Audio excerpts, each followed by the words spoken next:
மகர ராசிக்காரர்களுக்கு ஆரம்பத்திலேயே 9ஆம் இடத்துல சந்திரன் இருக்கிறார். அதற்கு பிறகு 10, 11ஆம் இடங்கள்ல வந்துடுறார். 9ஆம் இடத்துல சந்திரன் அமாவாசை அமைப்புல இறைஞ்சிருக்கிறது, சனியின் பார்வையில் இருக்கிறது.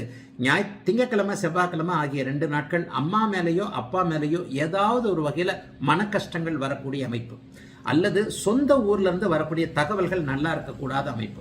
ஒரு சொந்த ஊர்ல ஒரு வீடு கட்டுறேன், நிலம் வாங்குறேன், அது வாங்குறேன், இது வாங்குறேன், கோயில் கட்டுறேன், அந்த ஒரு விஷயம் தம்பி கிட்ட கொடுத்துருக்கிறேன், அண்ணன் கிட்ட கொடுத்துருக்கிறேன், அக்கா தங்கச்சி தான் பாக்குறாங்க. இந்த மாதிரியான விஷயத்துல நம்ம எதிர்பார்த்ததற்கு மாறாக தொலைதூர இடங்களிலிருந்தோ சொந்த ஊருங்களிலிருந்தோ பூர்வீகத்திலிருந்தோ நிலம் சார்ந்த விஷயங்கள், கட்டிடம் சார்ந்த விஷயங்கள் இருந்தோ திங்கக்கிழமையும் செவ்வாய்க்கிழமையும் கொஞ்சம் சரியான பதில் இருக்காது. நம்ம எதிர்பார்த்ததை விட வேற இவரை போய் நம்பணுமையா அப்படின்ற மாதிரியான ஒரு விஷயங்கள் வார ஆரம்பத்தில் இருக்கும். ஆக வார ஆரம்பத்தில் 2 நாள் மட்டும் மகர ராசிக்காரர்களுக்கு ஏமாற்றம். டக்குன்னு அப்படியே புதன்கிழமை வியாழக்கிழமை வந்துட்டீங்கன்னா 10ஆம் இடத்துல சந்திரன் மங்கள அமைப்புல அப்படியே வளர்பிறை அமைப்புகள்ல வந்துடுறார். அட்டகாசமான வாரமாக அந்த 2 வாரத்தின் 5 நாட்கள் அமைந்திருக்கிறது.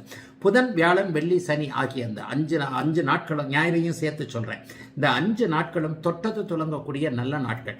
முதல் 2 நாட்கள் கிடைக்கக்கூடிய அந்த ஏமாற்றம், தோல்வி, இதை மனசுல வச்சுக்காதீங்க.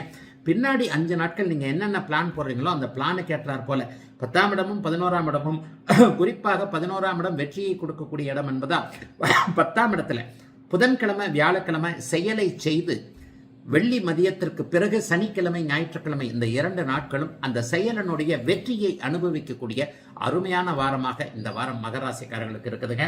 அதை இதே மாதிரி செயல்படுத்தி பார்த்தீங்கன்னா அப்படியே சக்சஸ் வரக்கூடிய தன்மைகள் உங்களுக்கு உண்டு. வயதிற்கு ஏற்றார் போல இருக்கும்.